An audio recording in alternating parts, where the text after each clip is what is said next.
10,112th meeting of the Security Council is called to order. The provisional agenda for the meeting is the situation in the Middle East. The agenda is adopted.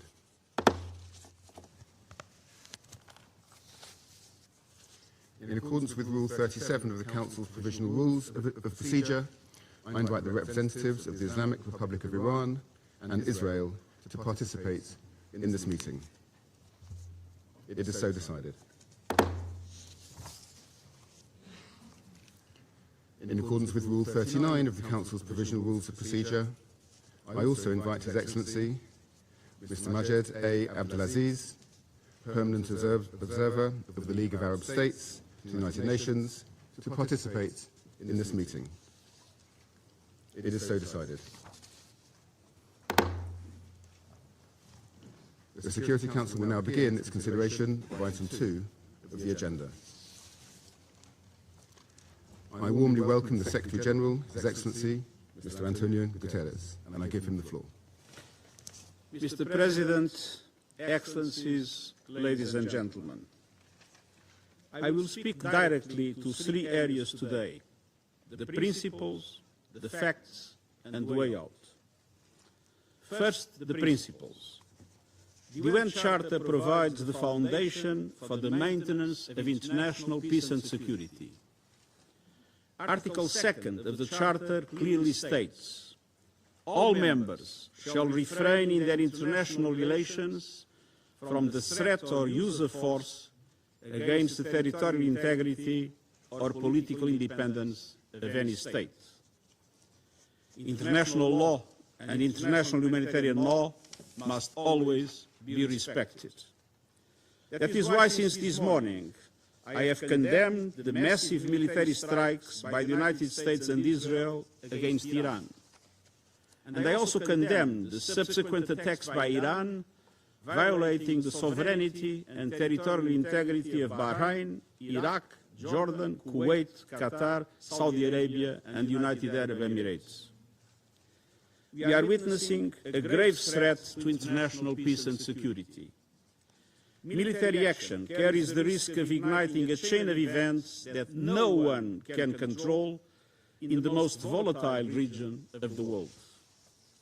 Let me be clear, there is no viable alternative to the peaceful settlement of international disputes. Lasting peace can only be achieved through peaceful means, including genuine dialogue and negotiations. Mr. President, second, the facts. The situation on the ground is very fluid. There are many unconfirmed reports. Here is what we know. About 20 cities across Iran, including Tehran, Isfahan, Qom, Shahryar, and Tabriz, have reportedly been attacked. In Tehran, large explosions were reported in the district that includes the presidential palace and the compound of the supreme leader. Several high-ranking officials have reportedly been killed, including, according to Israeli sources, Iran's supreme leader Ali Khamenei, that I'm not in a position to confirm.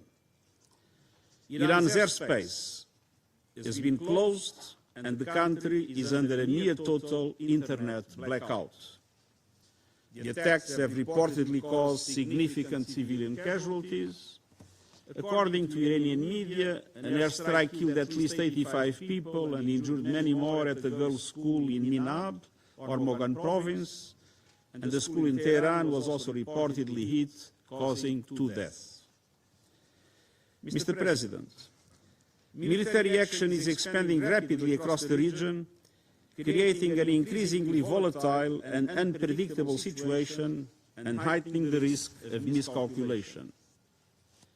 According to Israeli sources, 89 people have been injured in Iran's subsequent strikes on Israel, and there were also impacts in the occupied West Bank. Iran has announced that in reaction to US and Israeli airstrikes, it targeted US military assets in the region. These strikes have reportedly hit civilian areas and infrastructure in the countries that I have already mentioned. Indirect impact of falling debris was also reported in Lebanon and Syria. Most Gulf states successfully intercepted the Iranian strikes. However, the UAE reported that one civilian was killed by debris from an intercepted missile. In Iraq, there are reports of drone and missile attacks from both sides. There are also reports that Iran is closing the Strait of Hormuz for international shipping. Mr. President, the US and Israel attacks occurred following the third round of indirect talks between the US and Iran, mediated by Oman. Preparations had been made for technical talks in Vienna next week, followed by a new round of political talks. I deeply regret that this opportunity of diplomacy has been squandered. Mr. President, third, the region and the world need a way out now. I call for de-escalation and an immediate cessation of hostilities. The alternative is a potential wider conflict with grave consequences for civilians and regional stability. I strongly urge all parties to return immediately to the negotiating table, notably on the Iran nuclear program. I note that the US President has reportedly talked with leaders of Saudi Arabia, Qatar, and the United Arab Emirates.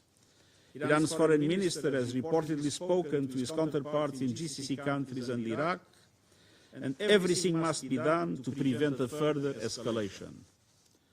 To this end, I call on all member states to strictly uphold their obligations under international law, including the UN Charter, to respect and protect civilians in accordance with international humanitarian law, and to ensure nuclear safety.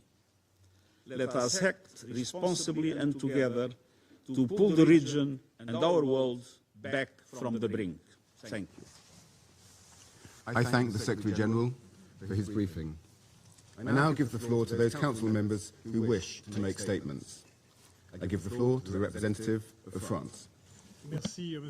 Thank you, Mr. President, and I'd like to thank the Secretary-General of the United Nations, His Excellency Mr. Antonio Guterres, for his comprehensive, enlightening briefing. I'd also like to thank the Presidency of the Council for having convened this meeting at such short notice. The President of the French Republic, Mr. Emmanuel Macron, asked that the Council immediately deal with this issue given the seriousness of the moment. Mr. President, this region needs peace, and in order to do this, we need Iran to respect its international obligations. We are very concerned at the launch of this new war between the United States, Israel, and Iran. The escalation underway is dangerous for everyone, and it must cease immediately. Faithful to our principles and attachment to the United Nations, France calls for de-escalation, and we would recall that respect for international law is the condition for stability and long-term security in the region and throughout the world. We robustly condemn the indiscriminate attacks by Iran against several countries of the region. It is essential that we ensure the protection of civilians, and we express our solidarity with the countries that have been struck: Saudi Arabia, Bahrain, the United Arab Emirates, Jordan, Kuwait, Qatar, and with our regional partners. And we are ready to deploy the means necessary to protect them if they so request. We will take all measures necessary to ensure the security of our citizens in the Middle East. Mr. President, the events today come in the context of the ongoing pursuit by Iran of its nuclear program that is destabilizing and is contrary to the general guarantees system and resolutions of this Council. For years now, despite the diplomatic efforts deployed by France with our partners, Iran has not taken the opportunity to conclude an agreement with regard to a peaceful settlement with regard to its nuclear program.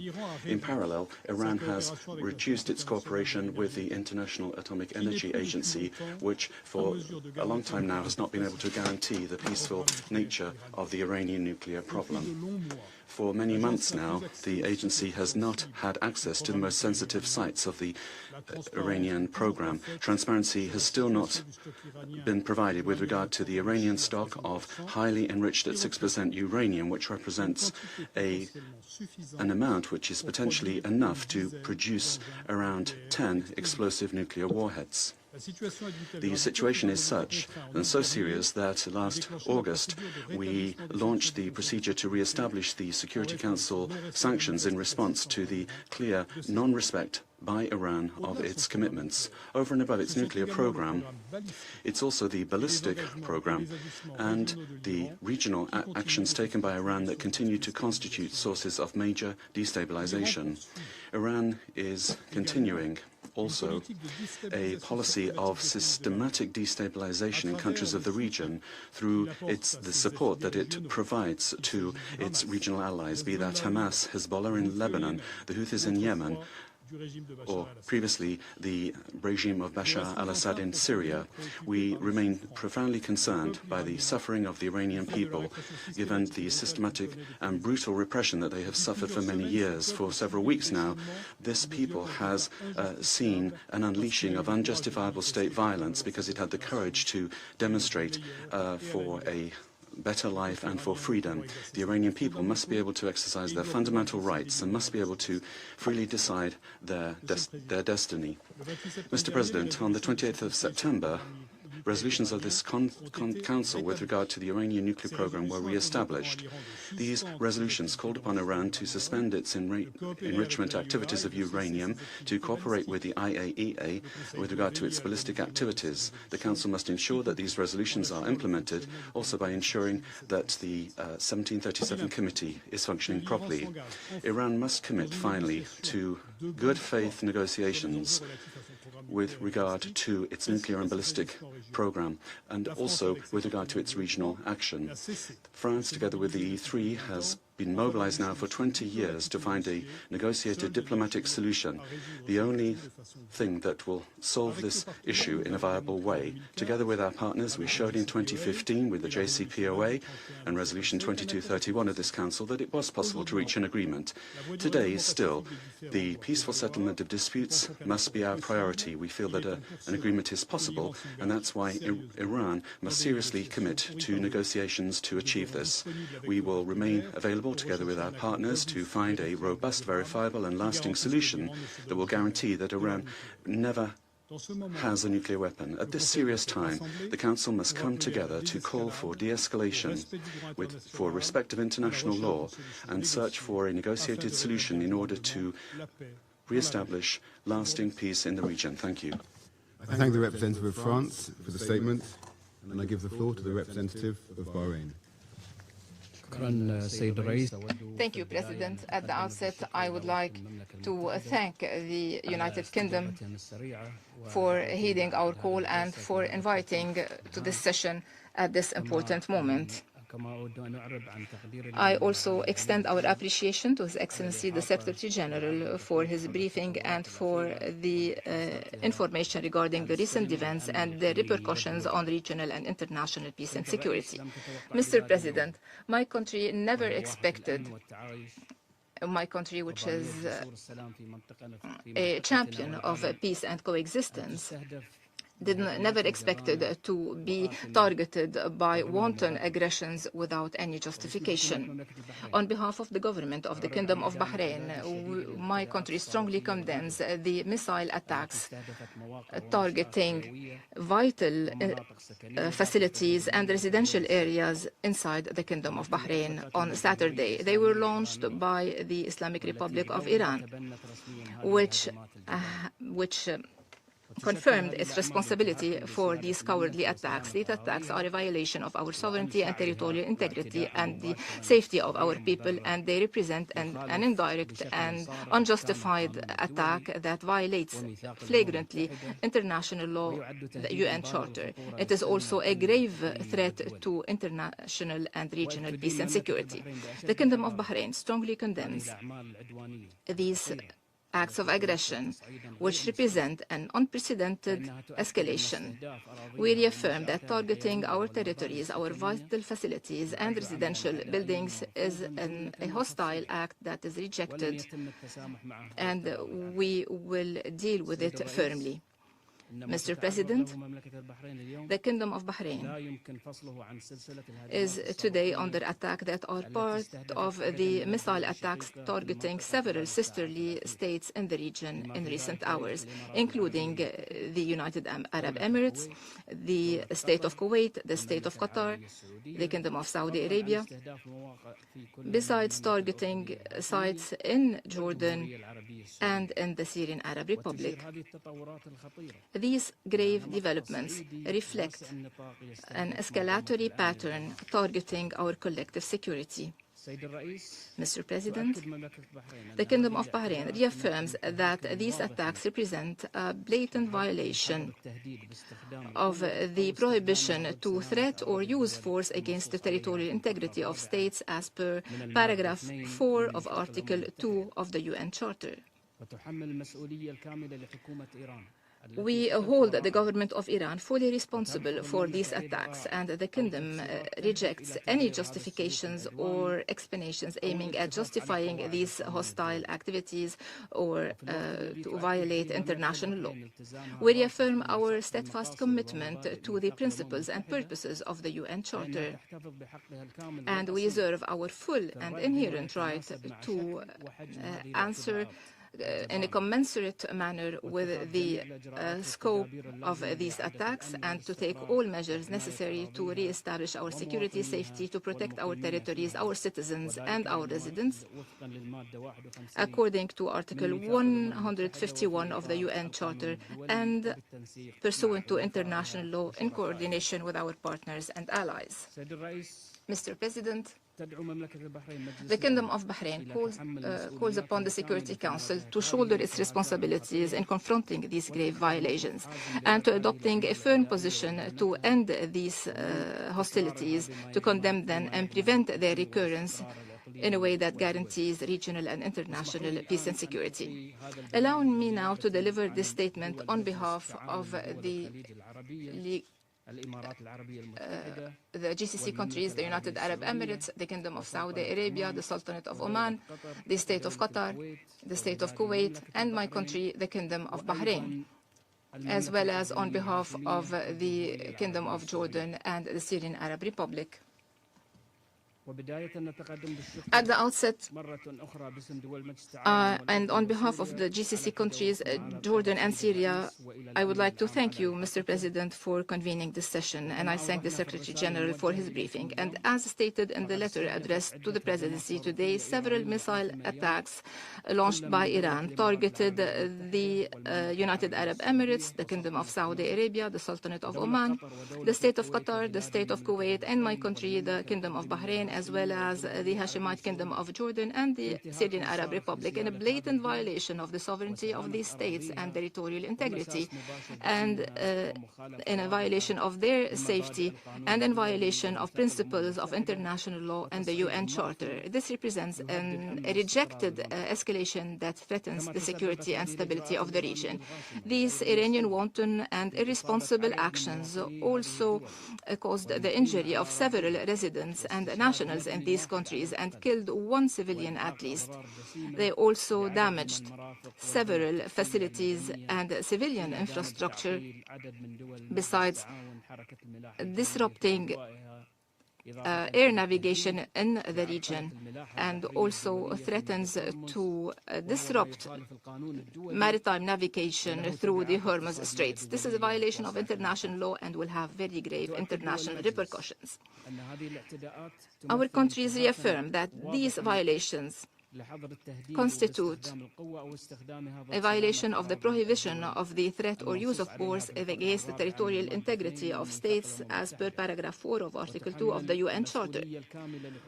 We hold the government of Iran fully responsible for these attacks, and we reject any justifications or explanations to justify this hostile behavior or to manipulate rules of international law. We reaffirm that Article 51 of the Charter does not justify justify in any way these cowardly attacks. GCC countries strongly condemn and denounce this Iranian wanton aggression, and we reaffirm that targeting civilians and civilian infrastructure is condemned and rejected by all international and human standards. We reiterate our full solidarity with the sisterly countries that were targeted, and we stress that the security of the sisterly countries are part and parcel of our security, and that targeting any of these states means or represent a threat to the security and stability of the whole region, and we warn against the repercussions of this refused escalation. Mr. President, these Iranian attacks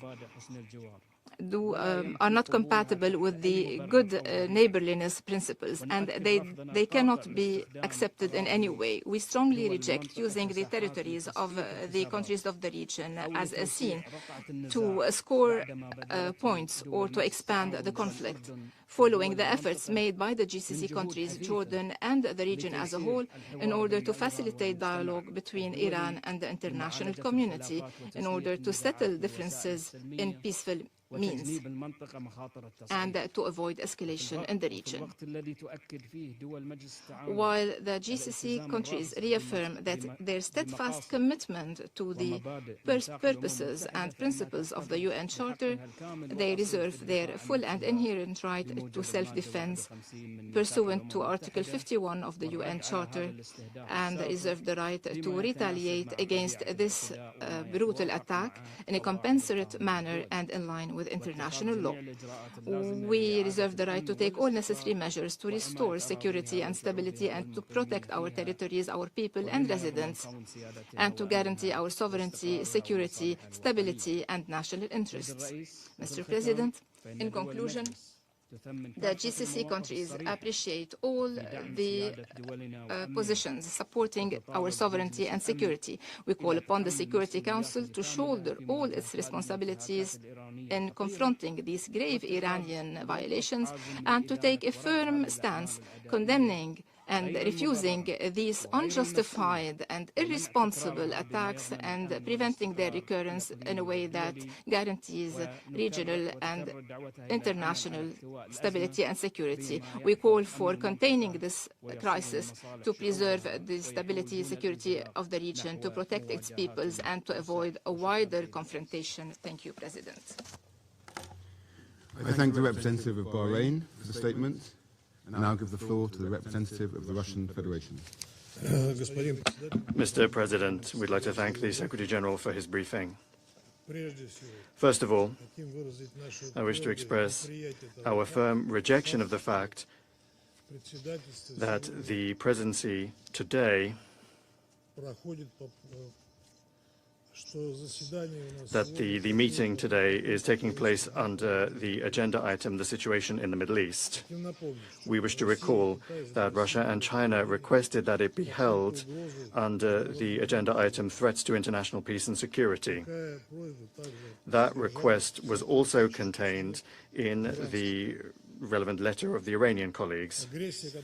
The aggression that Iran has been subjected to today threatens to lead to escalation in an already escalated region, and it could go far beyond its borders.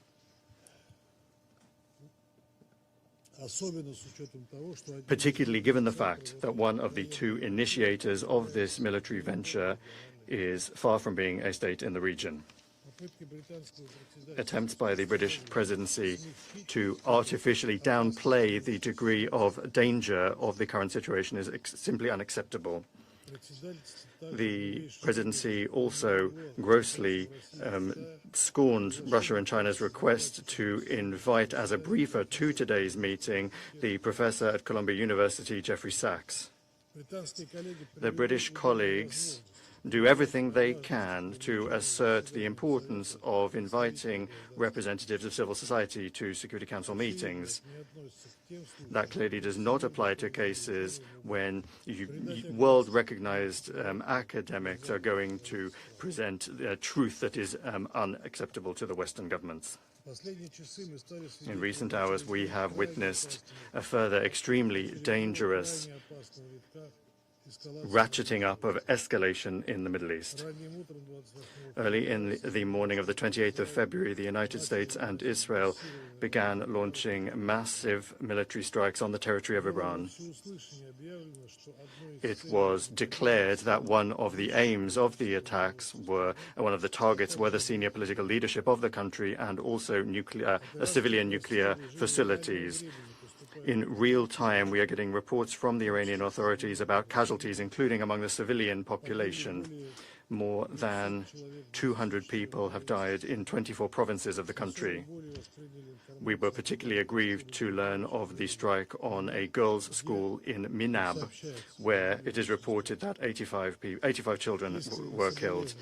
We sincerely express our sincere condolences to the family and loved ones of the victims, and we wish a swift recovery to the injured. Our country will do everything necessary to ensure the security and safety of Russian citizens that are on the territory of the Islamic Republic of Iran.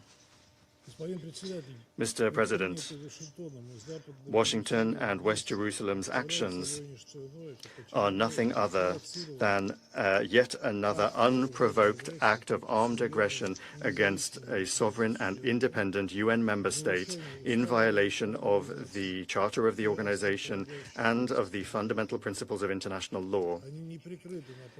They are openly aimed at further interfering in the internal affairs of Iran and at destroying a state that has found disfavor with the West. The US and Israel's irresponsible step, reckless step, as we warned previously, has already led to a sharp escalation of the situation across the region.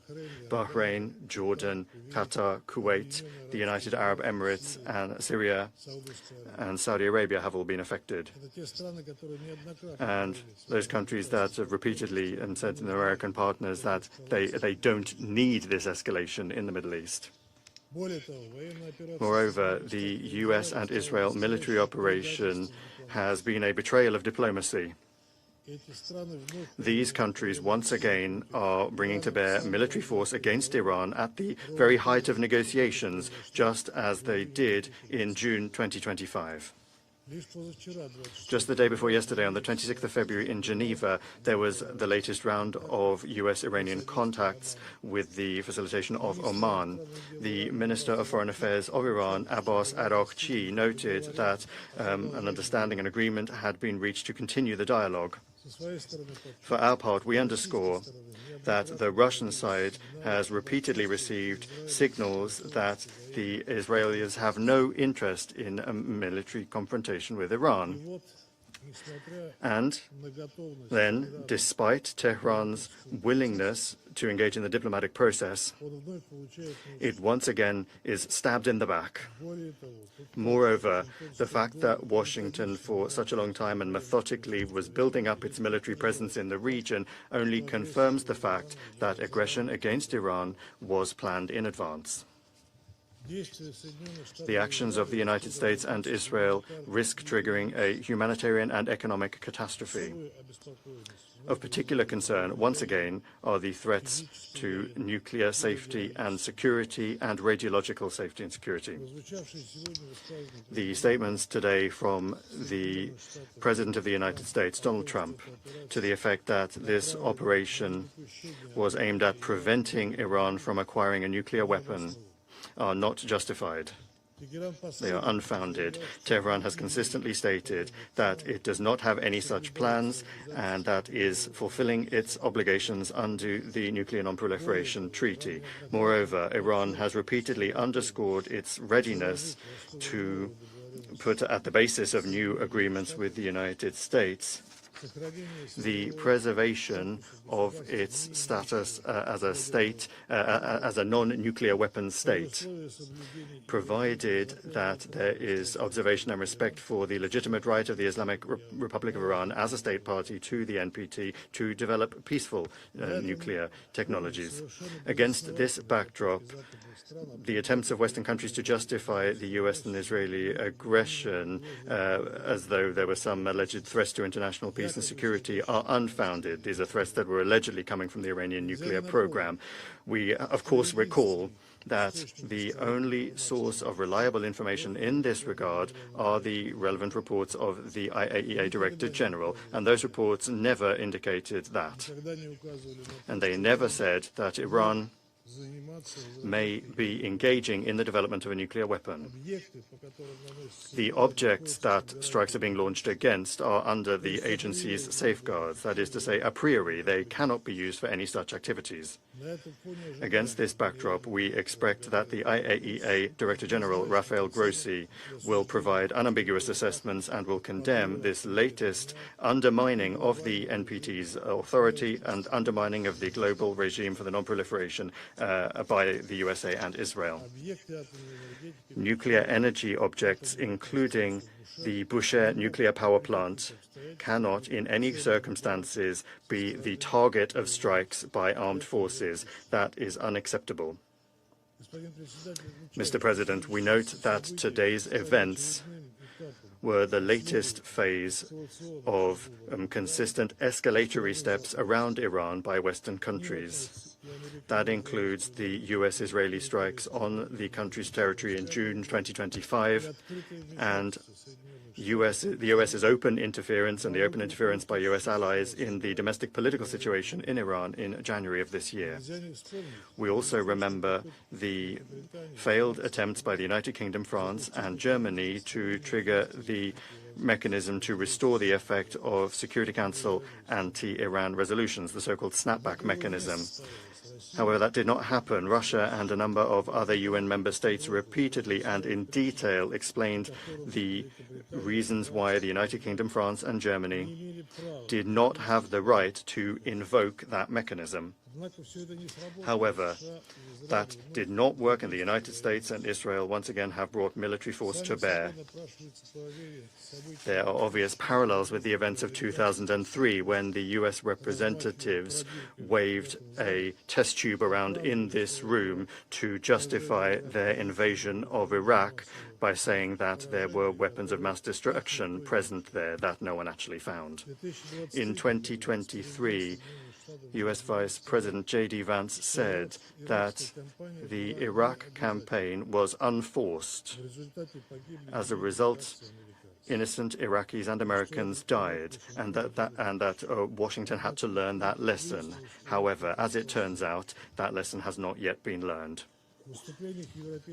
In the statements of the European colleagues, and we'll hear that again today, instead of condemning aggression and the deaths of Iranian civilians, we once again will hear the statement of the President of France, Emmanuel Macron, saying the Iranian regime must understand that it has no other option but to engage in good faith negotiations to end its nuclear and ballistic programs, as well as its regional destabilization activities, end quote.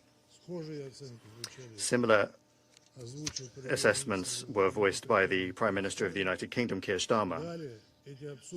These absurd statements were then backed up by a joint statement of the leaders of the United Kingdom, France, and Germany, condemning only Iran's strikes on the countries in the region. Colleagues, just think for a moment. This sort of reaction is coming at a time when Iran has been subject to armed attack, to military attack at the peak of an active negotiating process. The hypocrisy of our European colleagues knows no borders. These aren't even double standards. It's a parallel reality. The other side of the looking glass. In the English language, there's an ideal term to describe the situation: victim blaming. One gets the impression that London, Paris, and Berlin are living within illusions that they have created for themselves and are broadcasting to the world. However, attempts to mislead the international community are doomed to fail. Any common-sense person will fully well understand who is responsible, who bears responsibility for this latest uncontrolled escalation. Mr. President, we demand that the United States and Israel immediately cease their aggressive actions. an alternative to resolving the Iranian subject, including its nuclear component, the alternative to peaceful and diplomatic means simply does not exist, and it never has. We insist on the immediate resumption of political and diplomatic settlement efforts and the pursuit of solutions based on international law, mutual respect, and a balance of interests. Russia unchangingly stands ready to provide all necessary assistance for that work. Thank you. I thank the representative of the Russian Federation for the statement, and I give the floor to the representative of China. Thank you, President. I thank Secretary General Guterres for his briefing and support his call for de-escalation and return to diplomatic negotiations. Today, the United States and Israel brazenly launched military strikes against targets inside Iran, causing a sudden escalation of regional tensions. China is deeply concerned about this development.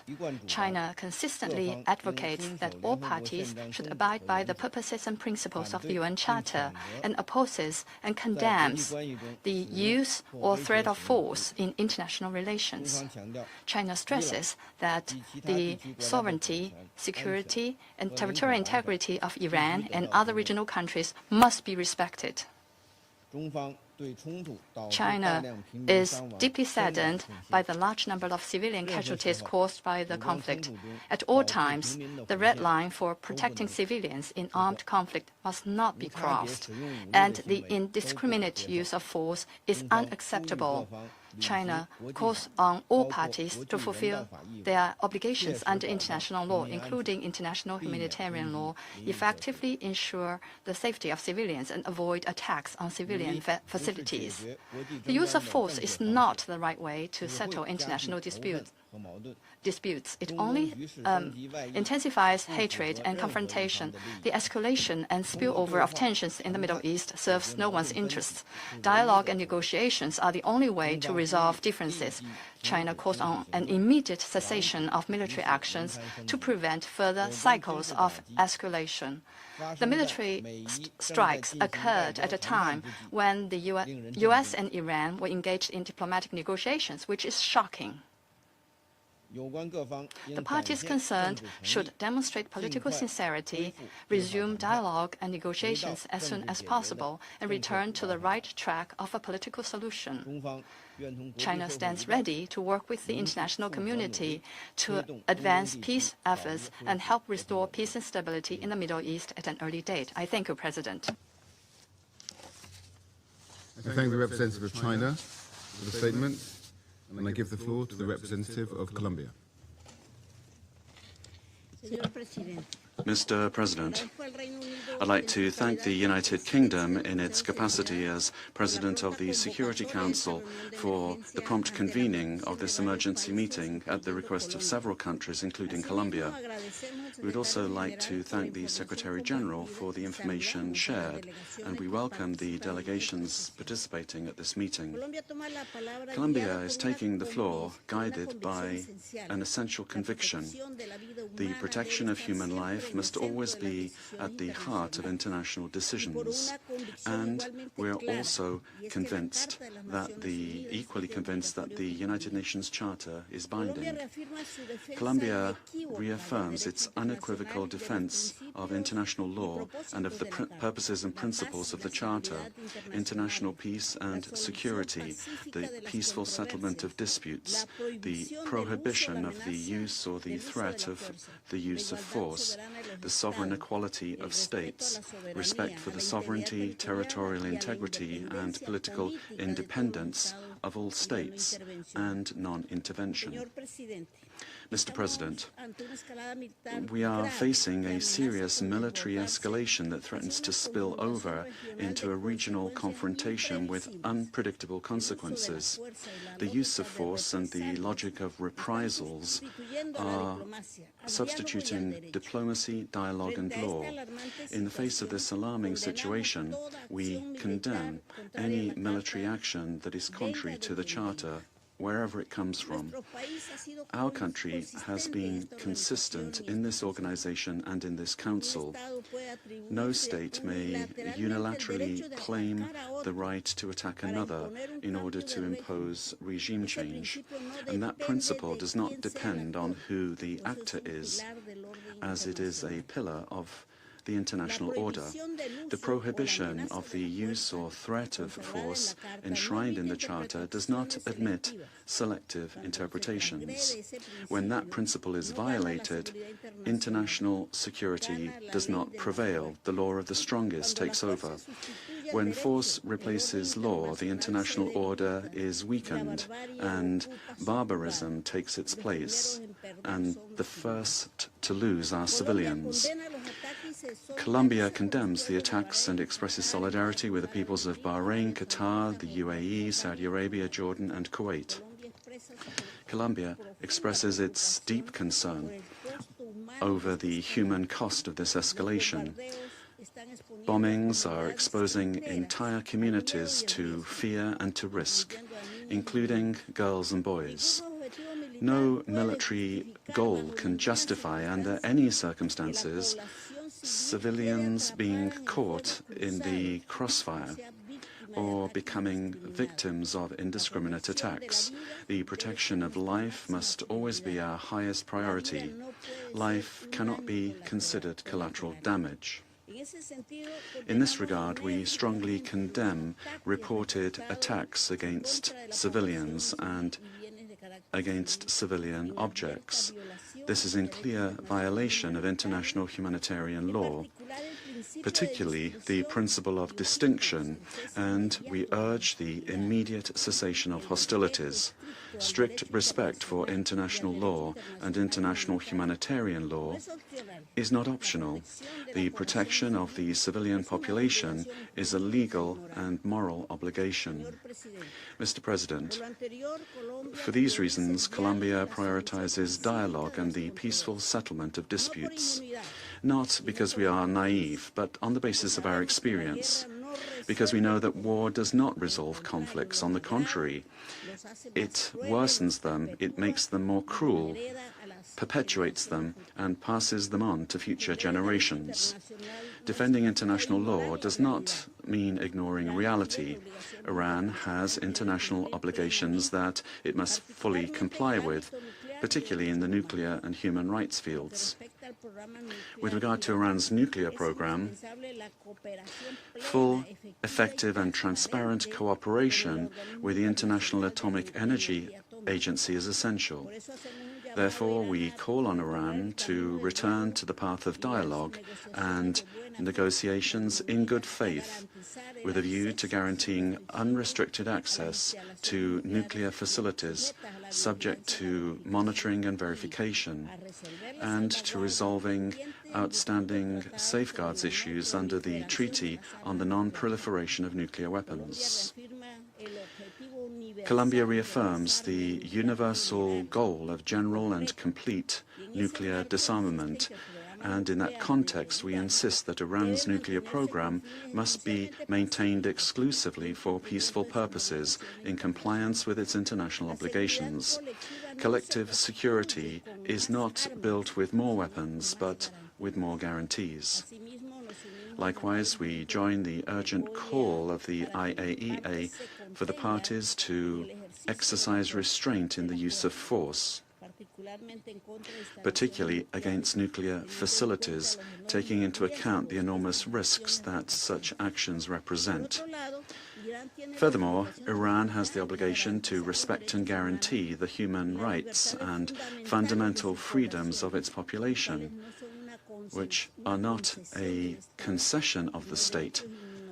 Much rather, these are rights that are inherent to human dignity. But we also state with the same degree of firmness that Iran's non-compliance in these areas cannot serve as justification for the unilateral carrying out of military attacks against a state.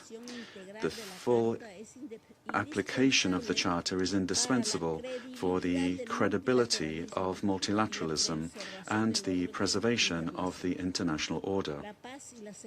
International peace and security are not built by violating the sovereignty or the territorial integrity of states, nor through reprisals. They are built through rules and through dialogue. Mr. President, Colombia calls on all parties to exercise restraint and de-escalation, to urgently return to the diplomatic path, to strictly respect international law, and to strengthen existing multilateral mechanisms. It is a priority to move forwards towards a framework for regional dialogue that allows us to address the underlying causes of instability in the Middle East. Therefore, we propose the convening of a peace conference for the region under the auspices of the United Nations in order to achieve sustainable political solutions. War is not a foregone conclusion. It is a political decision, but so is peace. Today, the true responsibility of the international community and of this Council is to choose it, assuming with historical responsibility its primary mandate to preserve international peace and security. The United Nations organization cannot fall short of the gravity of this moment. It needs to choose to stop destruction before it becomes irreversible and make space for diplomacy before it is too late. Thank you very much. I thank the representative of Colombia for the statement, and I give the floor to the representative of the United States. Thank you. Distinguished delegates, this is a moment in history that requires moral clarity, and President Trump has met the moment. The most fundamental duty of any sovereign government is the protection of its people. Operation Epic Fury is directed towards specific and strategic objectives: to dismantle missile capabilities that threaten allies, to degrade naval assets used to destabilize international waters, and to disrupt the machinery that arms proxy militias, and to ensure the Iranian regime never, ever can threaten the world with a nuclear weapon. As President Trump said last night, for decades, the Iranian regime has willfully destabilized the world.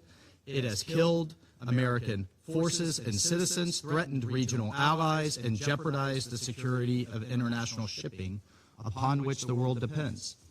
Its massive support for violent proxies, declared terrorist organizations, the Houthis, Hezbollah, Hamas, and others, has brought bloodshed and disorder across the Middle East for far too long.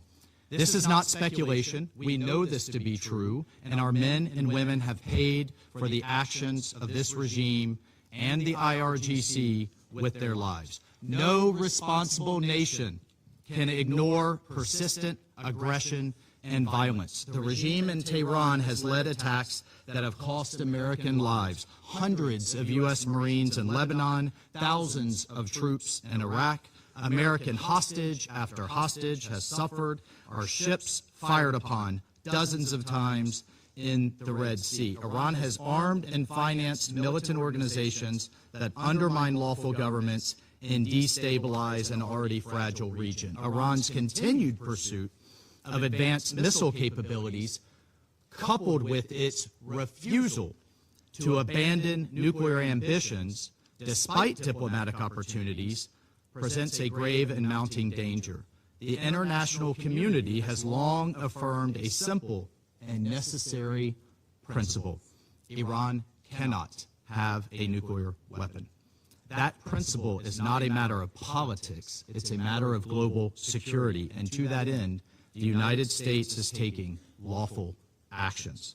This body, the United States Security Council, has acted repeatedly on this threat. 20 years ago, starting in 2006, Resolution 1696 demanded that Iran suspend all uranium enrichment-related and reprocessing activities, invoking Chapter 7 of the UN Charter, and adopting a legally binding resolution. When Iran failed to comply, this Council followed with Resolution 1737, imposing mandatory sanctions, including bans on nuclear-related materials and technology, asset freezes on key individuals, and entities linked to their nuclear program and establishing a sanctions committee. Subsequent resolutions, 1747 in the year 2007, expanded arms embargoes and asset freezes. Resolution 1803 in 2008 tightened restrictions on dual-use goods and calling for the inspections of Iranian cargo. Resolution 1835 in 2008 reaffirmed the need for full compliance. And Resolution 1927 in 2010, which was the most comprehensive, banning ballistic missile activities, tightening the conventional arms embargo, targeting the IRGC and shipping lines, and prohibiting new Iranian banking relationships, built a robust multilateral framework to curb Iran's nuclear and missile pursuits. These measures, again adopted under Chapter 7, represented the world's collective judgment that Iran's actions pose a threat to international peace and security. And despite numerous opportunities for an alternative path, Iran remained defiant. And the Security Council decided on September 19th of last year, 2025, to restore these measures, snapback sanctions, sending a clear message that the world will not acquiesce to threats and half measures, and Tehran would be held to account. On top of these actions by the UN, American diplomacy was attempted repeatedly and in good faith. President Trump, Secretary Rubio, our special envoys, Witkoff and Kushner, were relentlessly dedicated to diplomacy. But diplomacy cannot succeed where there is no genuine willingness to cease aggression, where there is no genuine partner for peace. As President Trump said today, and he spoke directly to the Iranian people, he said, quote, "To the proud, great people of Iran, I saw tonight that the hour of your freedom is at hand. The entire world has witnessed the regime's wholesale slaughter of innocent civilians. The sad irony is that this same regime will attempt to lecture us today about human rights and the rule of law. Its presence here in this council makes a mockery of this body.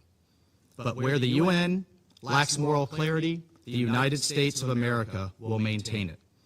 Indiscriminate and unprovoked attacks by the Iranian regime today against our regional partners, Kuwait, the United Arab Emirates, Bahrain, Qatar, Jordan, and others, reinforce precisely why such actions are necessary. The regime has not only struck military assets, but civilian infrastructure as well. Those who stand with us must know that their security is not negotiable.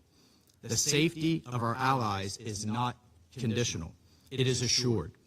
The bottom line is this, colleagues. Our allies and partners can count on the United States and can count on President Trump. Colleagues, peace is not preserved by appeasing those who threaten it. Peace is preserved through strength in the face of terror. History has taught us that the cost of inaction is far greater than the burden of decisive action. And our president, President Trump, has taken that decisive action today. I thank you. I thank the representative of the United States for the statement, and I give the floor to the representative of Denmark. Thank you, Mr. President, and thank you to the UK Presidency for convening the Council for this urgent meeting following the latest developments in the Middle East. I also wish to thank the Secretary General for his statement. Today's developments are deeply concerning and pose the risk of further destabilizing an already volatile situation at a time of heightened tensions in the Middle East. Mr. President, let me reiterate our deep concern over Iran's unacceptable behavior related to its nuclear program, its ballistic missiles, its destabilizing activities in the region and beyond, and its violent crackdown and repression against its own people.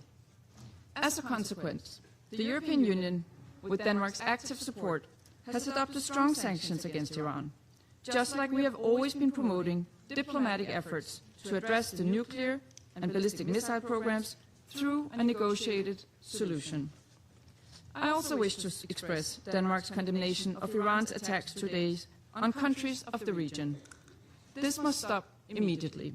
We express our full solidarity with partners in the region under attack. Mr. President, at this critical juncture, de-escalation is imperative. A broader regional escalation would have devastating consequences for the Middle East and for international peace and security. We call for maximum restraint and respect for international law, including international humanitarian law. What is needed is for diplomatic efforts to reduce tension and for the negotiations to resume in good faith as the only viable, lasting solution to the Iranian nuclear issue. Iran must never be allowed to develop or acquire a nuclear weapon. This is essential for regional and international security. Finally, Mr. President, for years now, we have heard the Iranian people calling for dignity, for opportunity, and for their fundamental rights to be respected. For too long, authorities in Tehran have failed to heed these calls. We call on Iran to refrain from further attacks, give up their weapons programs, and to meaningfully engage with the international community in a manner consistent with its international obligations and the will and aspirations of its own citizens. I thank you. I thank the representative of Denmark for the statement, and I give the floor to the representative of Pakistan. Thank you, President. I would like to thank the Secretary General for his sobering presentation and assessment of the unfolding situation in the Middle East after concerning developments in the region. We concur with his view that there is no viable alternative to a peaceful settlement. President, Pakistan condemns the initiation of unwarranted attacks against the Islamic Republic of Iran in violation of international law. Yet again, these attacks come at a time when renewed diplomatic efforts were underway to reach a peaceful and negotiated solution. Such a course of action will undermine the peace and stability of the entire region with far-reaching consequences.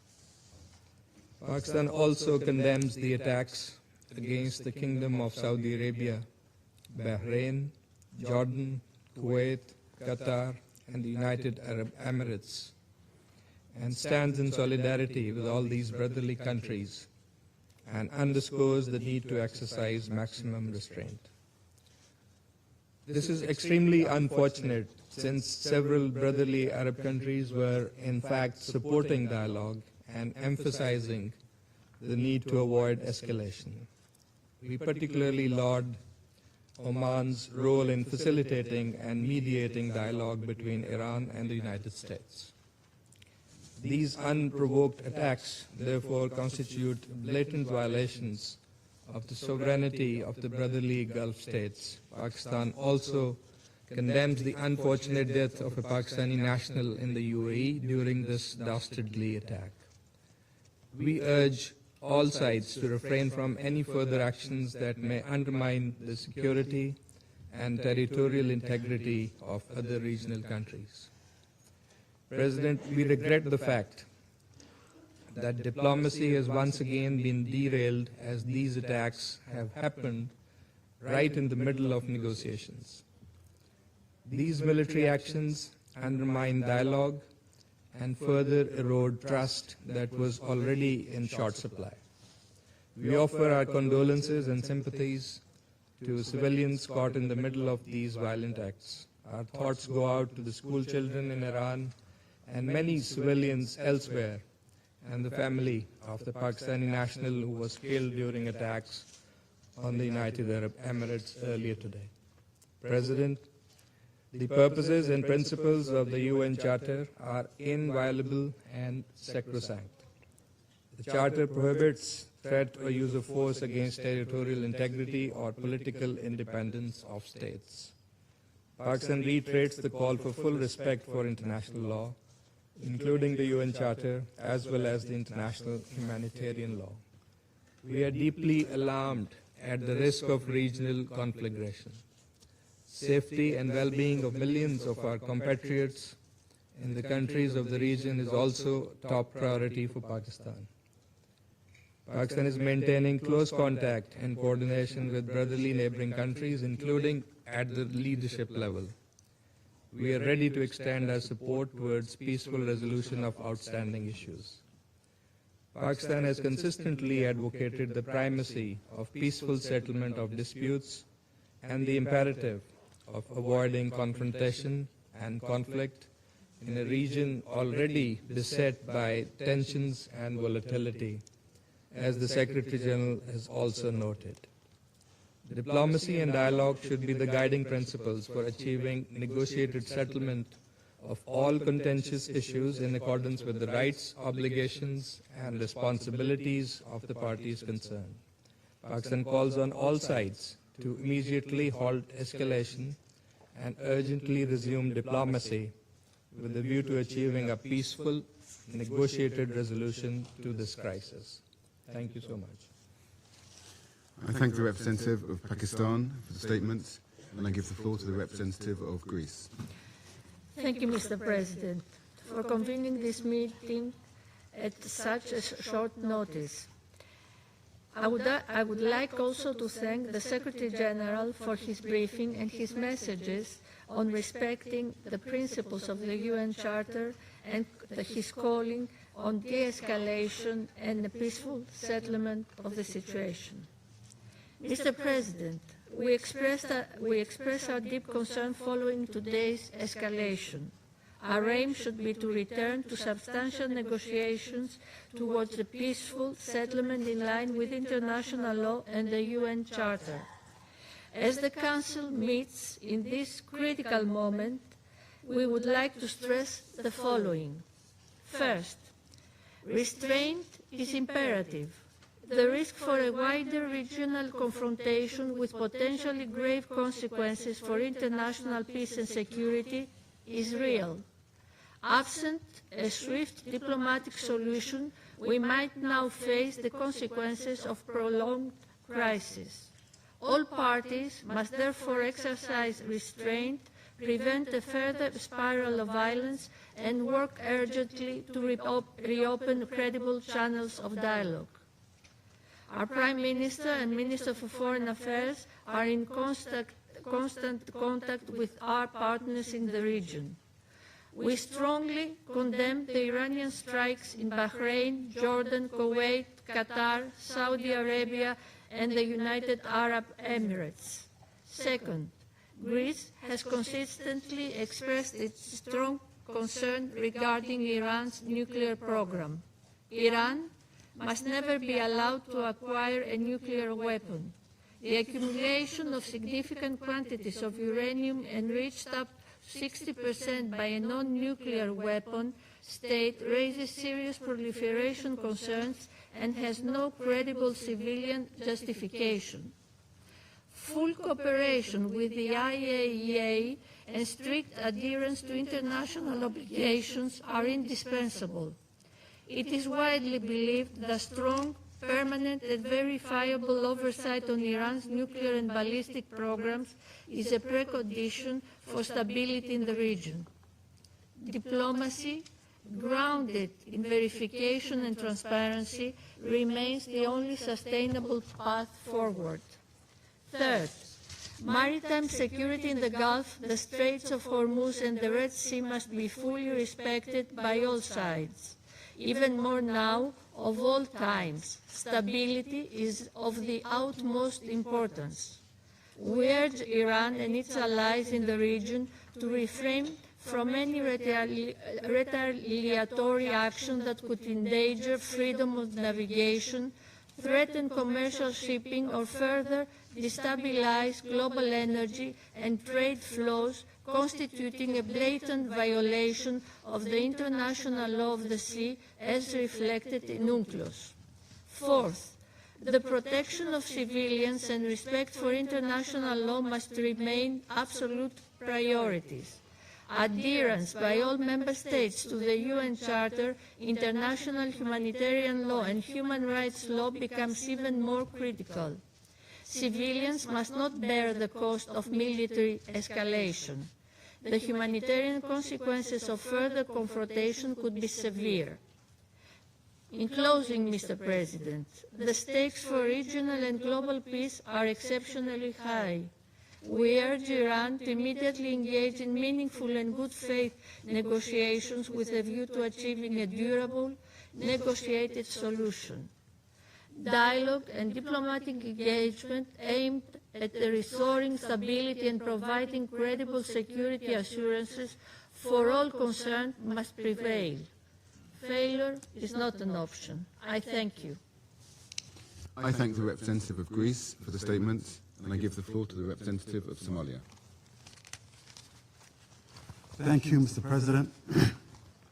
I have the honor to deliver this statement on behalf of the A3 members of the Security Council, namely the Democratic Republic of the Congo, Liberia, and my own country, Somalia. We thank the Presidency for promptly convening this emergency meeting on the situation in the Middle East. The A3 thanks the Secretary General for his thorough update on this worrying and rapidly evolving development in the Middle East and its implications on international peace and security. We also echo the Secretary General's message of today's military escalation in the Middle East. We welcome the representative of Iran to this meeting. Mr. President, the A3 aligns itself with the statement of the chairperson of the African Union Commission, His Excellency Mahmoud Ali Yusuf, on the U.S.-Iran military escalation issued on February 28th of 2026. The reported military strikes carried out by the United States in coordination with their Israeli forces against targets inside the Islamic Republic of Iran, and Iran's subsequent response represents a perilous and deeply troubling escalation, one that marks a serious intensification of hostilities in the Middle East and threatens to engulf the entire region in an uncontrollable cycle of violence, suffering, and pain. The A3 condemns the missiles and drone attacks carried out by Iran against the sovereign territories of Bahrain, Kuwait, Qatar, Saudi Arabia, and the United Arab Emirates. The A3 reiterates that all member states must respect their obligations under international law, including the Charter, which prohibits the threat of the use of force against the territorial integrity or political independence of any state or in any other manner inconsistent with the purposes of the United Nations. These actions risk further destabilizing the Middle East and underscore the urgent imperative to safeguard broader peace and internal stability, particularly as the geographic scope of military activity expands beyond the initial parties to the conflict. The A3 remains steadfast in its commitment to the fundamental principles of international law and the Charter of the United Nations. At the same time, the A3 recognizes the concerns of all states in the region, which must be addressed through dialogue and peaceful means in accordance with international law and the UN Charter. We believe that all member states share a responsibility to act in accordance with these commitments, and that these are essential foundations for international cooperation and peaceful coexistence. Mr. President, the A3 calls for restraint, urgent de-escalation, and sustained dialogue. All parties must act fully in accordance with international law and the United Nations Charter to safeguard international peace and security. Our position underscores the importance of dialogue, the peaceful settlement of disputes, and respect of international law. It's important for all parties to exercise restraint and responsibility, uphold international law, and avoid any actions that could escalate tensions or threaten regional peace and stability. The A3 stresses that the spillover effects of these hostilities imperil countless lives and threaten to deepen existing crises. The A3 expresses its solidarity with the people of the region and reiterates that the African Union's commitment to peace, stability, and mutual respect among nations and regions.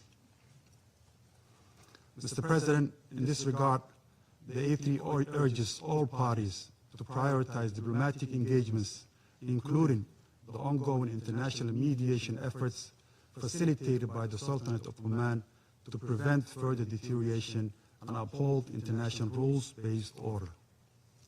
At this critical juncture, the A3 calls for the swift return to the path of negotiations as the only viable means to reach a sustainable agreement regarding the Iranian nuclear program.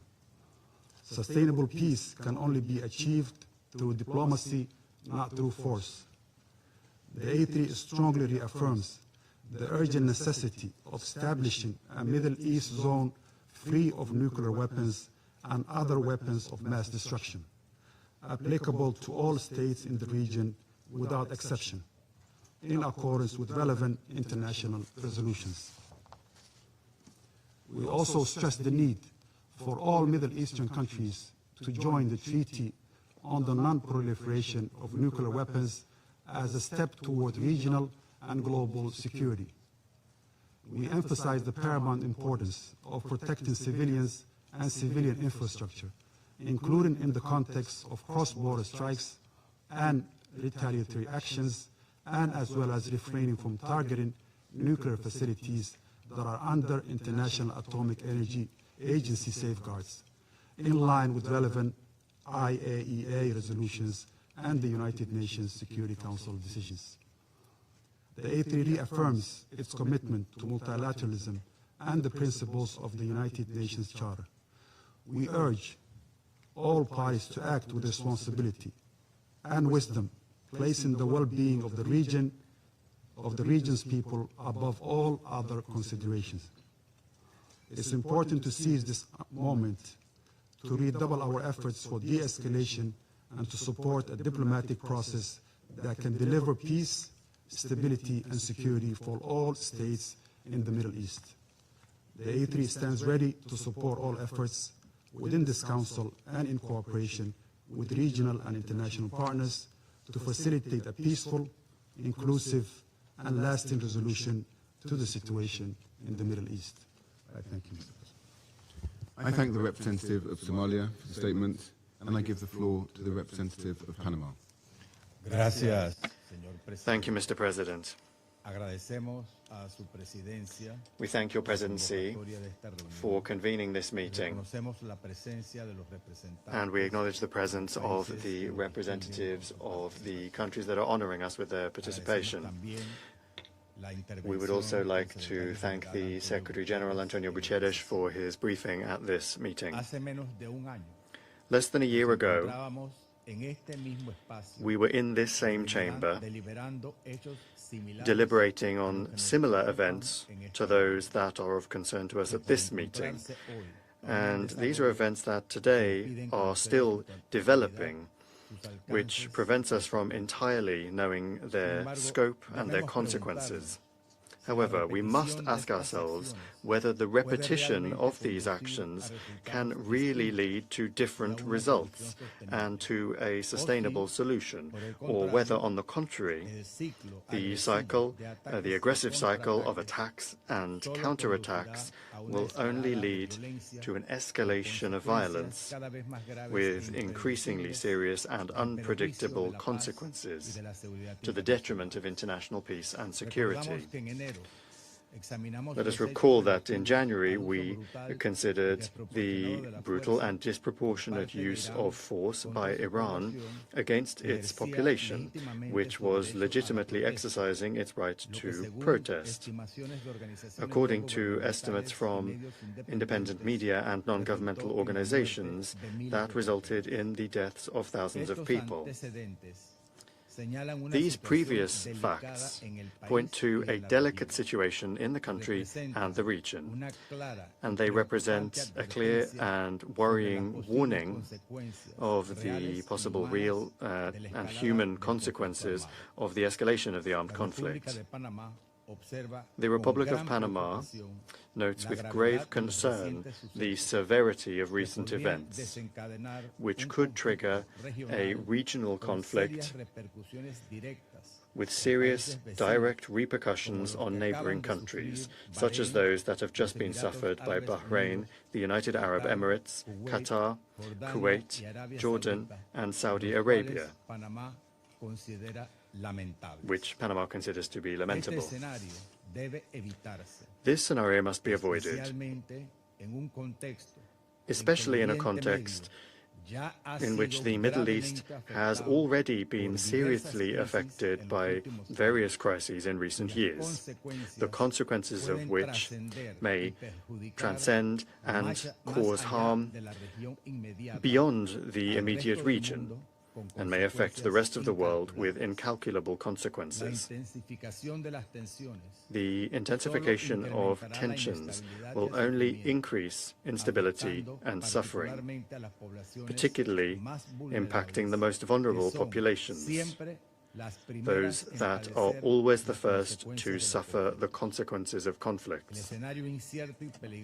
In this uncertain and dangerous situation that we face, we are reminded that it is essential to guarantee the respect for and protection of the civilian population during conflict in accordance with international humanitarian law and the values that this Council is called upon to protect. Therefore, we reiterate our urgent call for dialogue, restraint, and the cessation of the use of force.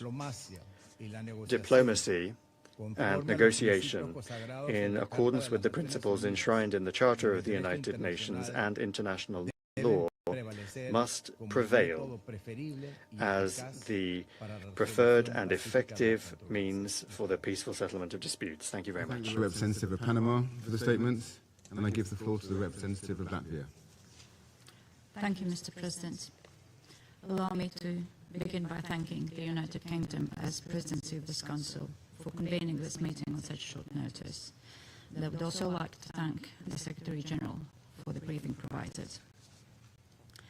For decades, Iran has been a malign, destabilizing actor in the region and beyond. It has repeatedly and systematically violated its international obligations and posed a threat to international peace and security.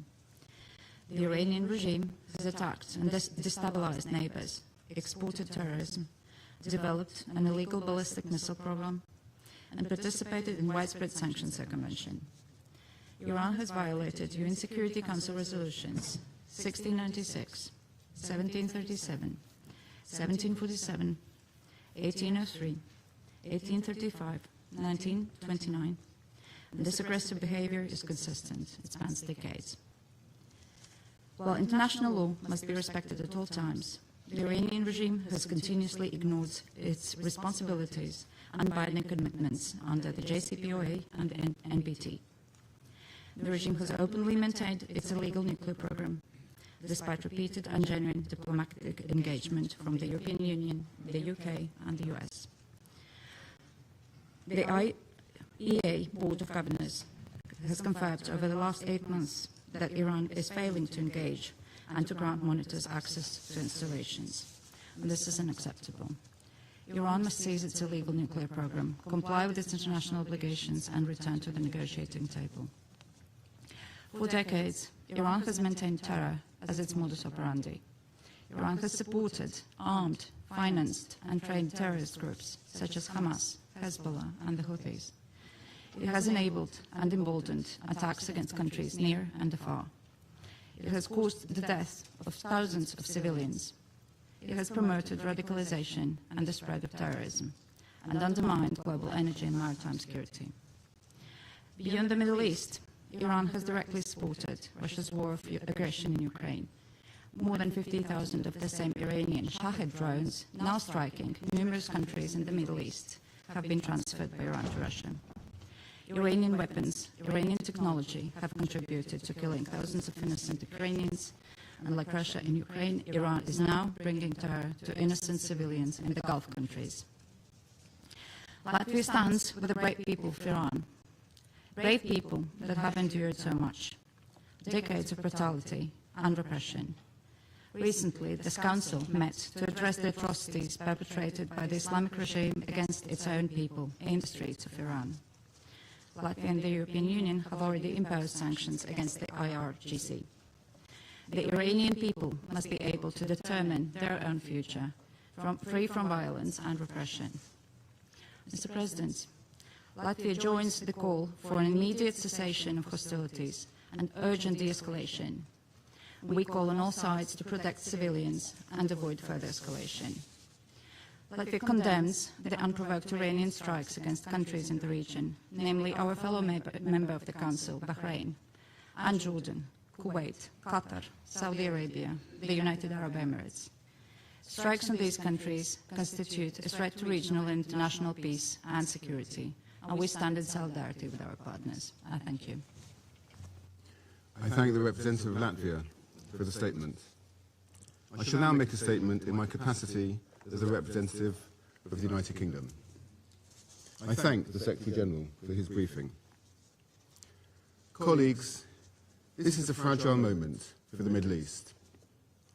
The United Kingdom played no role in the strikes against Iran. But we are under no illusion about the nature of the Iranian regime.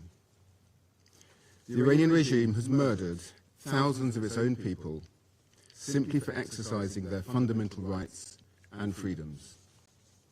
Iran has repeatedly ignored calls to find a durable and acceptable solution to the nuclear issue, while continuing to destabilize the region through its support to proxies and partners. We strongly condemn Iranian strikes across the region, including the attacks on a hotel in Dubai, the attack on Kuwait's civilian airport, and attacks on civilian targets in Bahrain. We extend our support and solidarity to all our partners, many of which are not parties to the conflict. Regional stability remains a priority. As my Prime Minister stated, UK forces are active and British planes are in the sky today as part of coordinated regional defensive operations to protect our people and regional partners, as the United Kingdom has done before and in line with international law. Reports of strikes on civilians and civilian infrastructure are deeply alarming. The protection of civilians and full respect for international law is critical. Iran must never be allowed to develop a nuclear weapon. That is why we, alongside our French and German partners, have continually supported efforts to reach a negotiated solution. We have always been clear that only a diplomatic solution can fully and sustainably address these threats. We want to see the swiftest possible resolution that ensures security and stability for the region.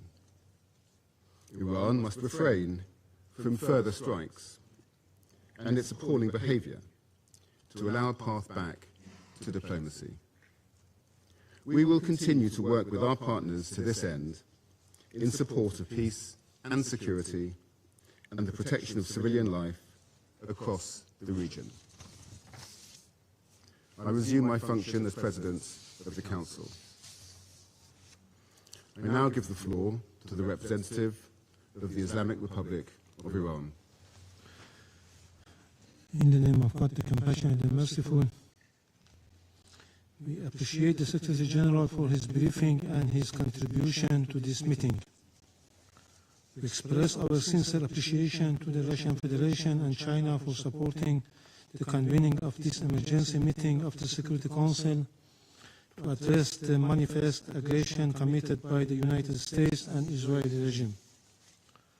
I also thank those Council members, in particular China, Pakistan, and the Russian Federation, who have today taken principled position in condemnation this unlawful act. And it is regrettable that some members of this body, in a blatant double standard, disregarded the flagrant act of aggression committed by the US and Israel on Iran and condemn Iran for using its inherent right to self-defense on the UN Charter. Mr. President, this morning the United States regime jointly and in coordination with the Israeli regime initiated an unprovoked and premeditated aggression against the Islamic Republic of Iran for the second time in the recent months, while deliberately attacking civilian populated areas in multiple large cities of Iran where millions of people reside.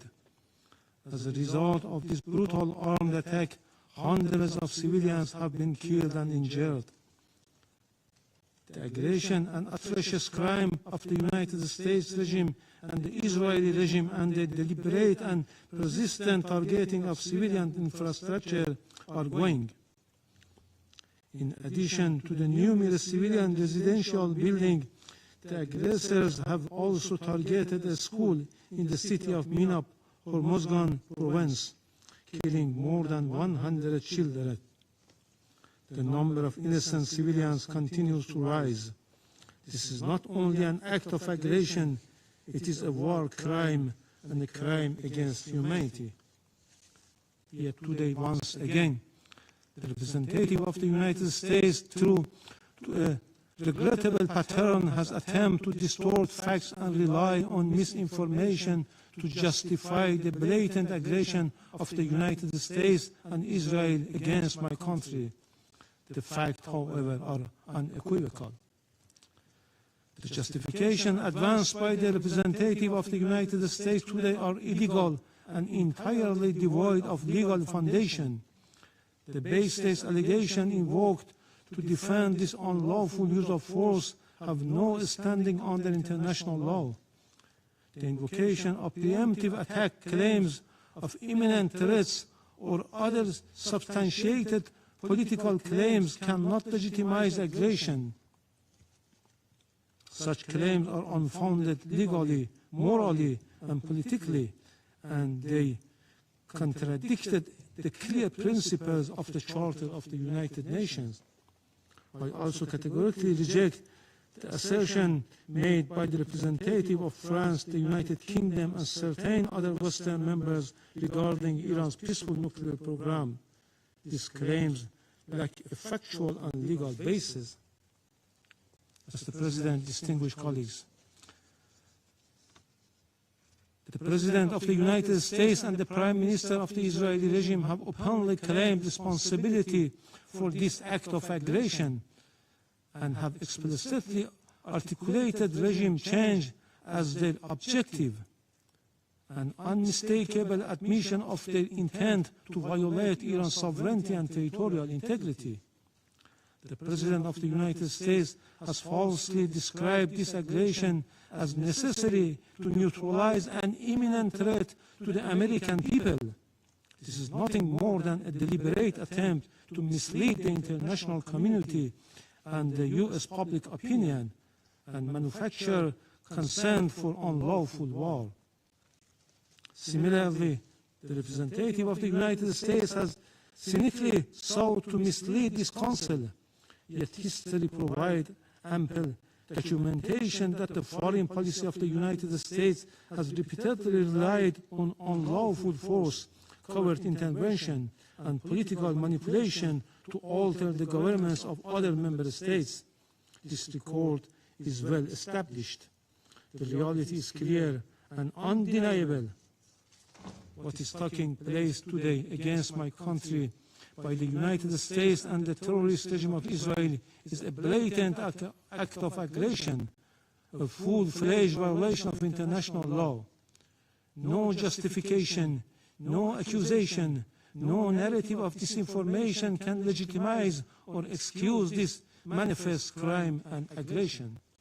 Mr. President, we have communicated on several occasions with this Council and the Secretary General about warmongering statements and interfering actions in the internal affairs of Iran by the President of the US in a blatant violation of the UN Charter and international law, and called for the Council action.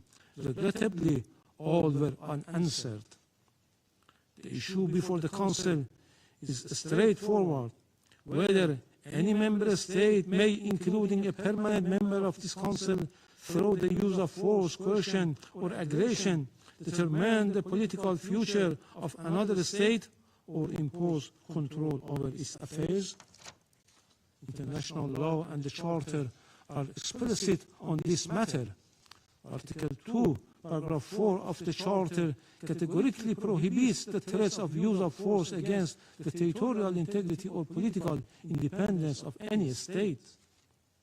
Mr. President, against this backdrop, I would like to make the following points. 1. What is occurring against my country is a clear act of aggression. It is an open armed aggression against the Islamic Republic of Iran. The United States and Israel war today is not merely a war against Iran. It is a war against the Charter of the United Nations, a war against international law, and a war against the international legal order upon which the United Nations and the Security Council have been built for over 8 decades.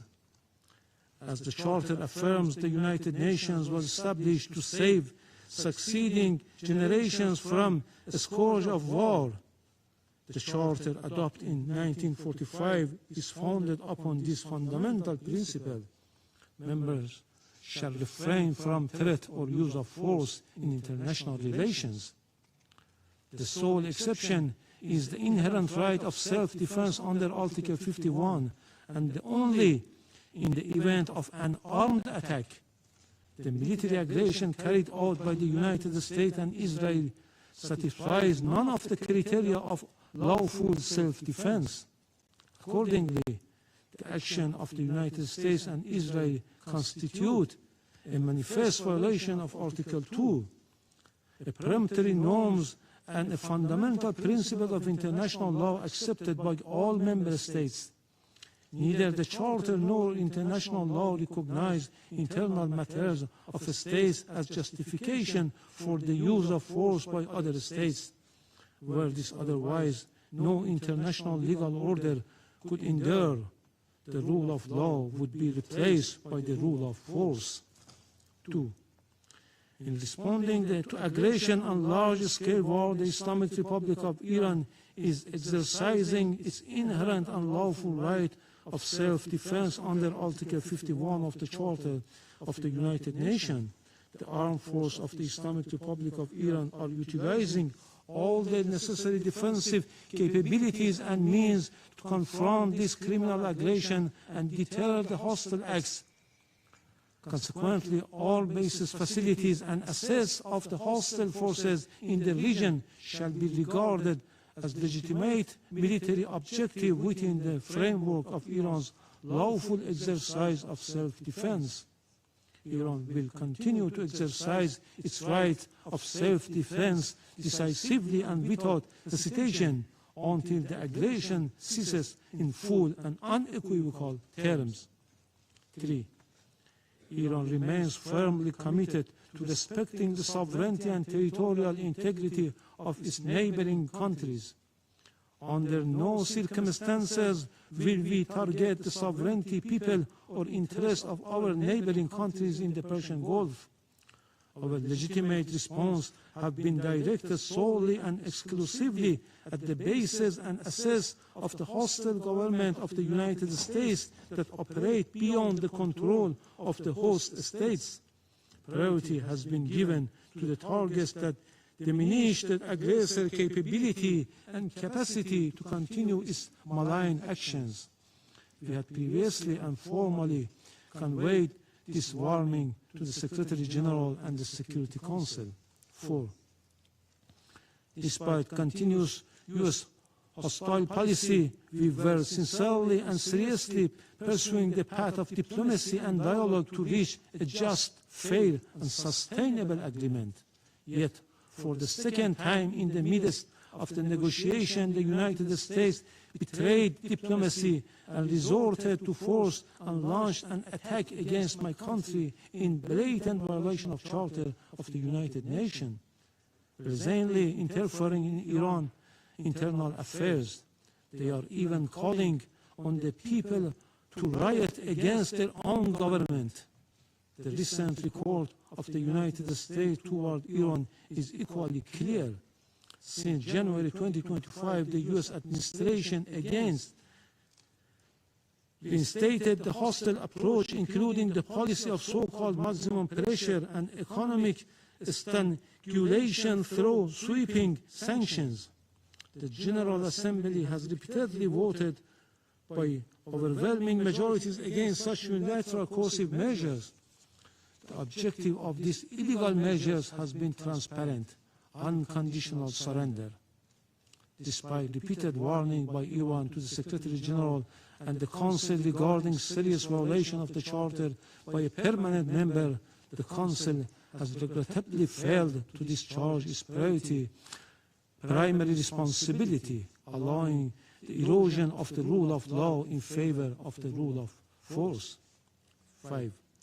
Just as the Israeli regime succeeded in dragging the United States into the quagmire of war with Iran, the United States in turn is deliberately seeking to expand the scope of the conflict by exploiting spaces in the Persian Gulf region. The hostile U.S. government dream of swallowing Iran and forcing the Islamic Republic of Iran into submission will never be realized.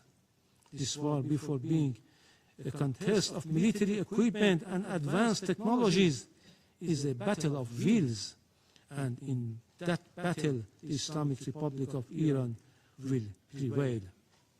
Furthermore, the Islamic Republic of Iran has repeatedly affirmed its commitment to diplomacy and negotiation. However, it will never submit to pressure, coercion, or force. Diplomacy has rules and principles. It cannot coexist with aggression. 6.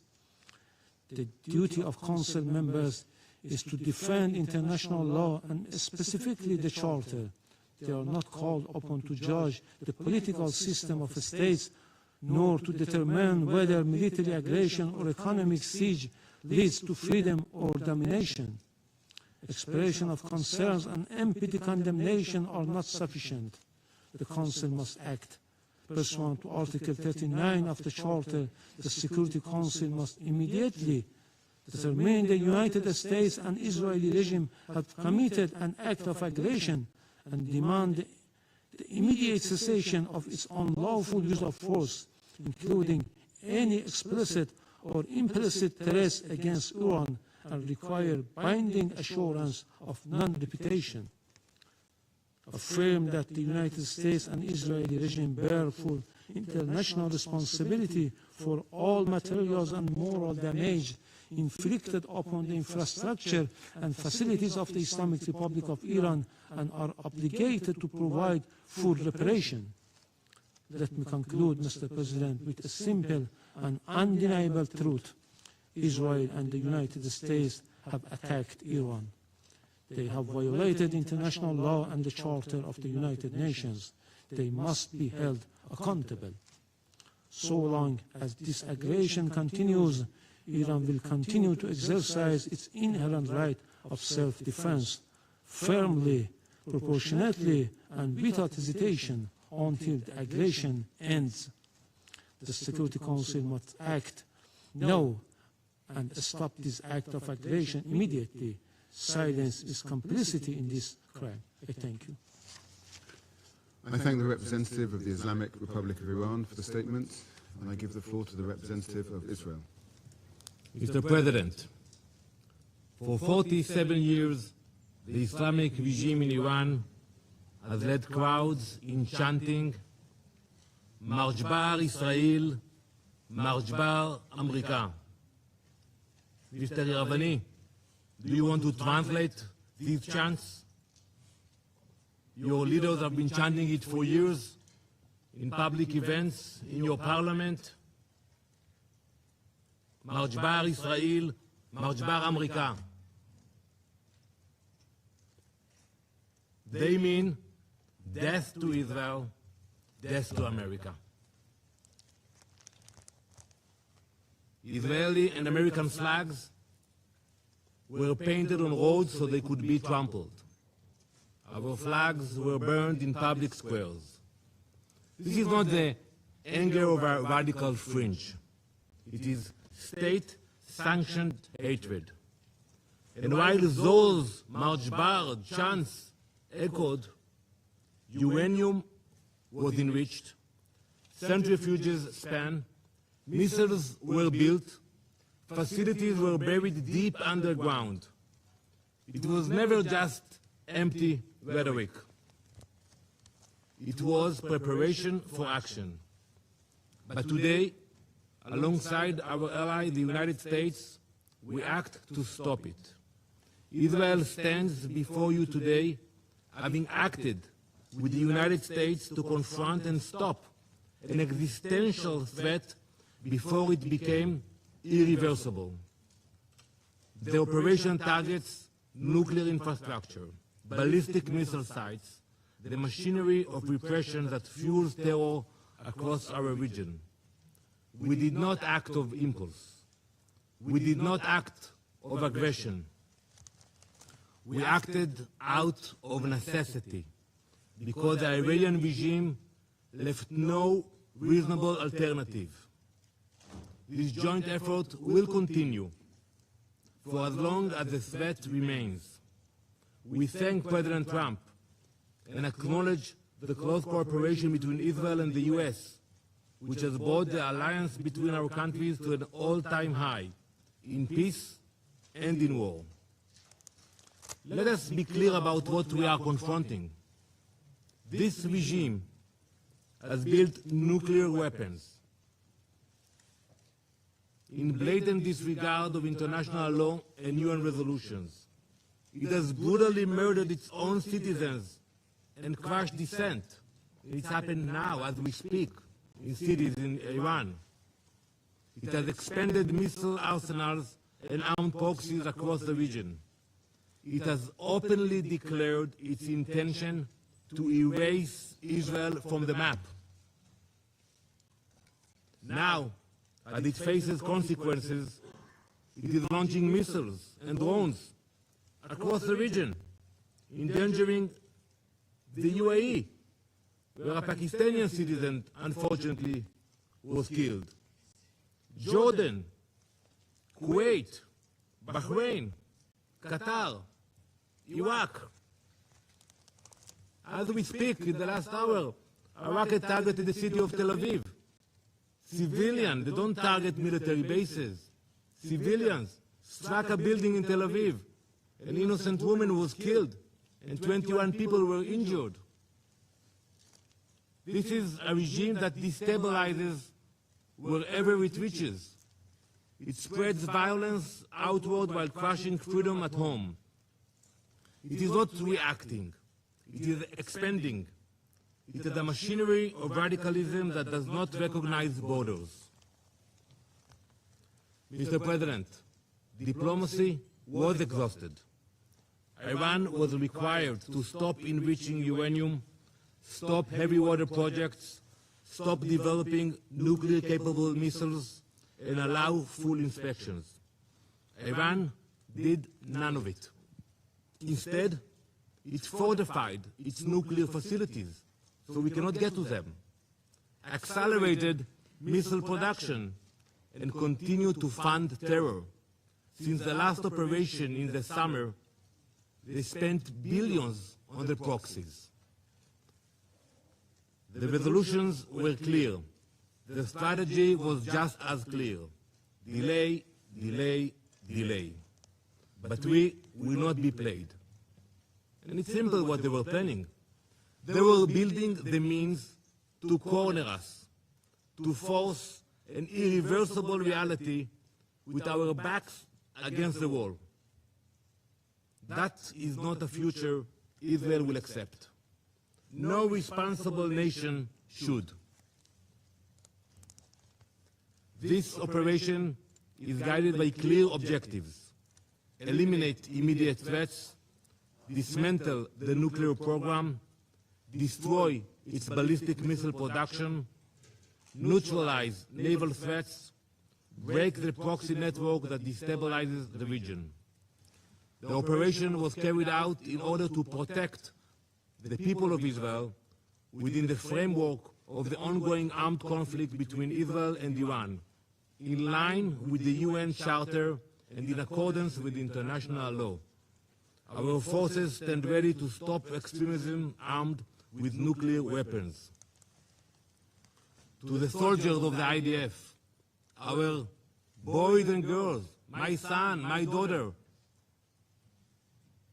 we salute you. You stand like lions defending our people. An entire nation stands behind you. We have heard the condemnation from few member states, from the Secretary General. But we all know that escalation did not begin today. It began when Iran armed proxies and exported terror, expanded missiles and drones, advanced its nuclear program in violation of its commitments, turned on its own people, beating, imprisoning, executing. Where was the outrage of the UN?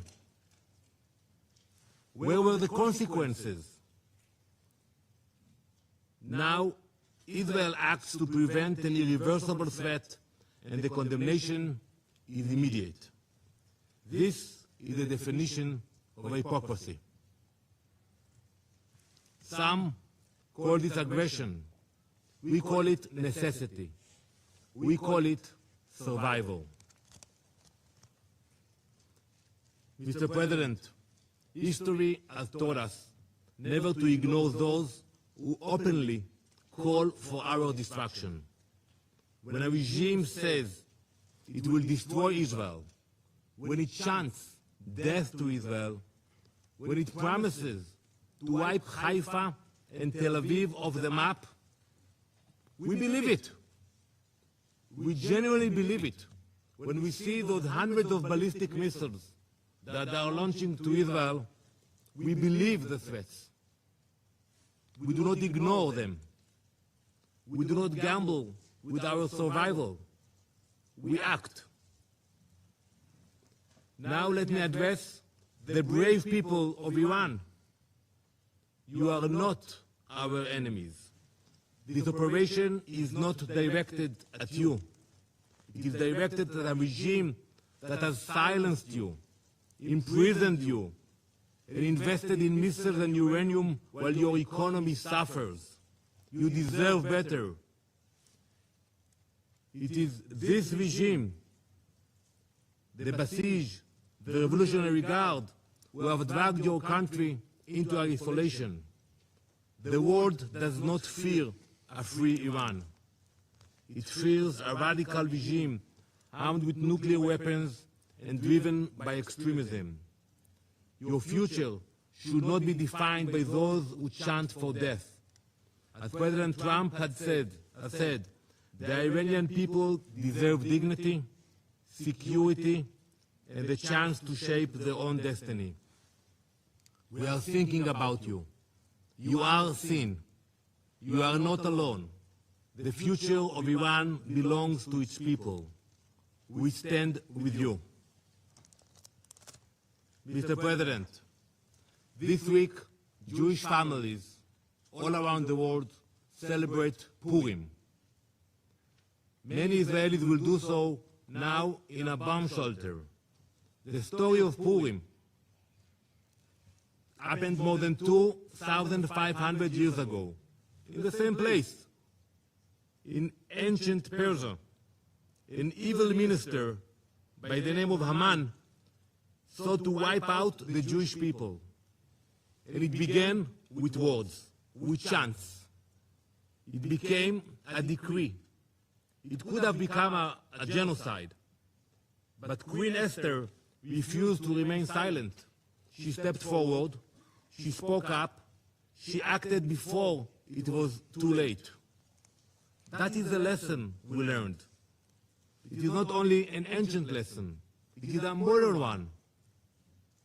Last week, I stood at the gates of Auschwitz with dozens of UN ambassadors.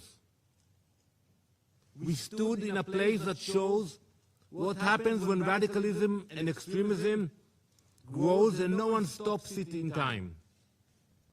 Before the Holocaust, some leaders, serious leaders, believed that they could calm aggression with concessions. They were completely wrong. Giving in did not stop evil. It strengthened it. Winston Churchill understood what Queen Esther understood long before him. When destruction is declared and weapons are being prepared and assembled, leaders must act. Not later, now. Today, President Trump and Prime Minister Netanyahu understand that same lesson. For decades, the Iranian regime has built missiles, enriched uranium, armed proxies, and spread terror far beyond its borders. This regime is not only Israel's enemy. It is an enemy of stability, an enemy of every peace-loving nation. In this joint operation, Israel and the US are acting together, not because we see conflict, because we refuse to ignore declared destruction. We are stopping extremism before it becomes unstoppable. We will ensure that no radical regime armed with nuclear weapons and ballistic missiles can threaten our people or the entire world. Thank you, Mr. President. I thank the representative of Israel for the statement. I will now give the floor to His Excellency Mr. Majed A. Abdulaziz, Permanent Observer of the League of Arab States to the United Nations. Thank you, Mr. President.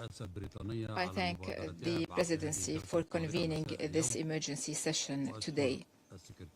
I also extend my thanks to the Secretary General for his powerful and comprehensive briefing.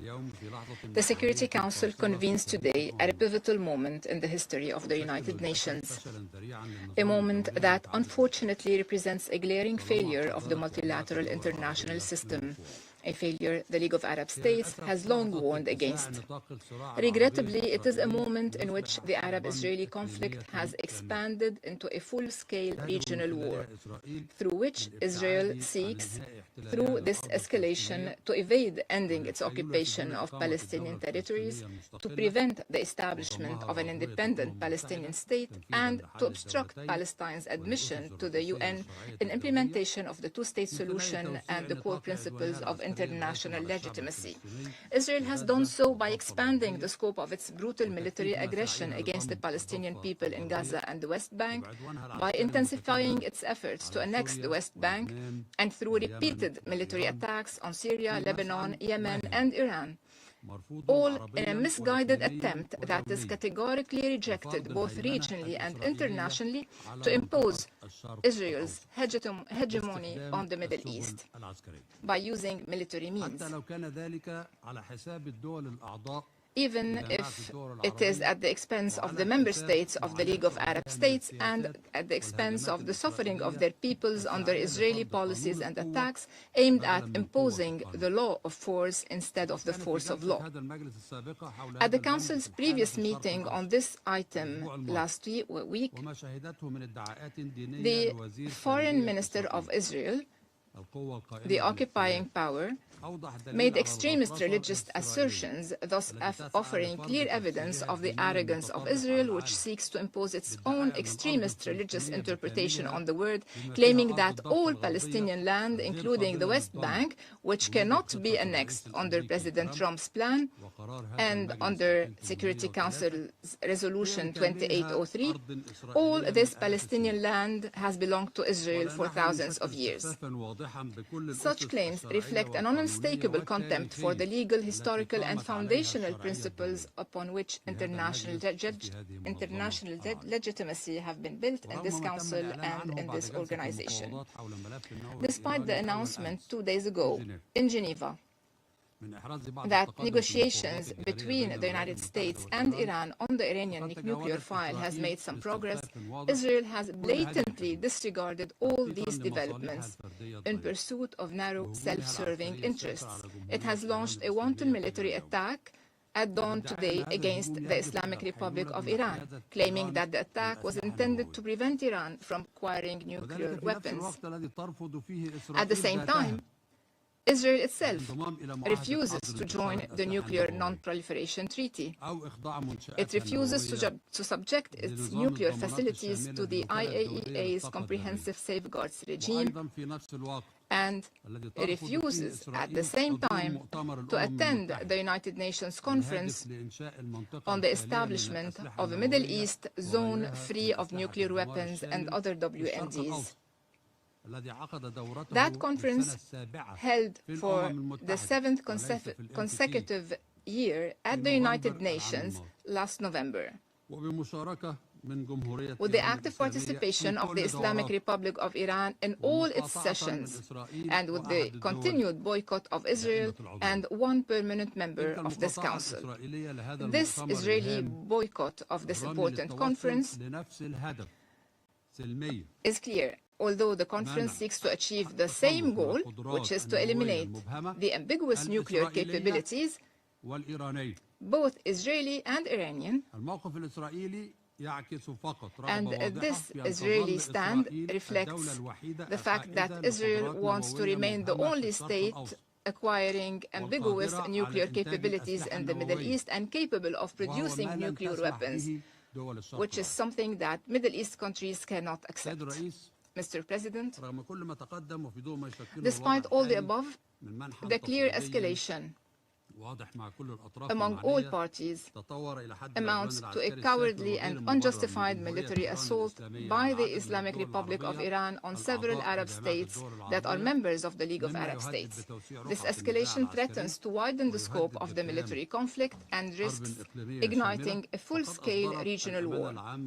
The General Secretariat of the League of Arab States have issued an official statement from which I quote: "The General Secretariat of the League of Arab States strongly condemns the Iranian attacks on the State of Qatar, the Kingdom of Bahrain, the State of Kuwait, the United Arab Emirates, and the Hashemite Kingdom of Jordan." And I add the Kingdom of Saudi Arabia, Syria, and Lebanon. These missile attacks constitute a blatant violation of the sovereignty of states that advocate for peace and have worked to advance stability and did not participate in the war. The General Secretariat expresses full solidarity with these Arab states in confronting these attacks and affirms its support for any measures they take to defend themselves and to protect their populations. The Secretariat stresses that Arab states have taken clear positions regarding the Iranian crisis by rejecting military action against Tehran. Several Arab states exerted tremendous efforts to further mediation and to prevent the escalation we are witnessing today. The General Secretariat is deeply concerned by the grave dangers posed by the current situation in the region. It calls upon all influential parties in the international community to act immediately to de-escalate as quickly as possible, to prevent the expansion of regional instability and violence, and return immediately to dialogue." End of quote. In conclusion, Mr. President, the League of Arab States joins the Secretary General of the United Nations in urging all states to respect their obligations under international law, including the UN Charter, which clearly prohibits the threat or use of force against the territorial integrity or political independence of any state, and prohibits any use of force inconsistent with the purposes and principles of the United Nations, especially when it involves attacking nuclear facilities, which could have catastrophic consequences for entire populations. The League also joins the United Nations in calling for an immediate cessation of hostilities and de-escalation to prevent a wider regional conflict that would have dire repercussions for regional stability in the Middle East.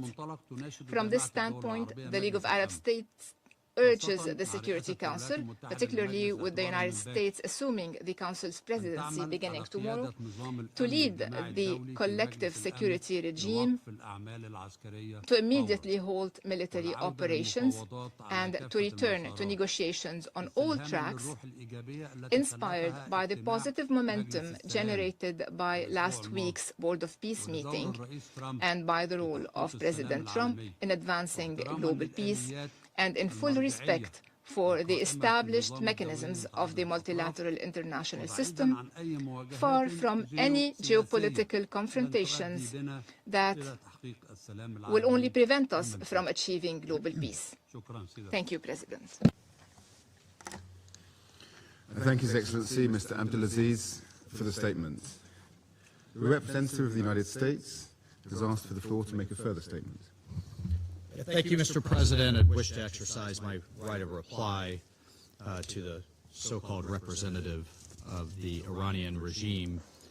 The United States strongly rejects this ridiculous and frankly farcical assertion that U.S. actions are inconsistent with international law. For 47 years, the Iranian regime has chanted, quote, "Death to America," at every turn, at every opening of its parliament. It has sought to eradicate the state of Israel. It has waged an unending campaign of bloodshed and mass murder. It is responsible for a series of unprovoked armed attacks targeting the United States and Israel, violations of the UN Charter, and threats to international peace and security across the Middle East. It has even attempted to assassinate the U.S. President, President Trump. It has done so not only directly, but through its proxies, seeking to hide and mask its bad actions while publicly claiming to be effective. Iran's menacing activities directly endanger the United States, our troops, our bases overseas, our partners, our allies around the world. The United States has made every effort to negotiate a peaceful resolution of this conflict with Iran. But Iran has failed to take that opportunity. So in close coordination with the government of Israel, the United States has taken lawful actions to address these threats in line with Article 51 of the Charter of the United Nations. And Mr. President, I'll just say on a final note, you know who is not complaining tonight? You know who is not citing the vagaries of international law? You know who is celebrating in the streets around the world? The Iranian people. Mr. President, maybe, perhaps just maybe, they will finally be free. I thank you. I thank the representative of the United States for the statements. The representative of Bahrain has also asked for the floor to make a further statement. I give them the floor. Thank you, Mr. President. I apologize for taking the floor once again. I would like to reread a paragraph from the statement of the GCC countries, Jordan and Syria. Accurately, it is as follows, and I quote, "As we have pointed out in the letter addressed to you today, A number of Iranian missile attacks have targeted today the UAE, the Kingdom of Saudi Arabia, the State of Qatar, the State of Kuwait, and my country, the Kingdom of Bahrain, and the Hashemite Kingdom of Jordan, and the Syrian Arab Republic, in a flagrant violation of the sovereignty and territorial integrity of these countries, I think.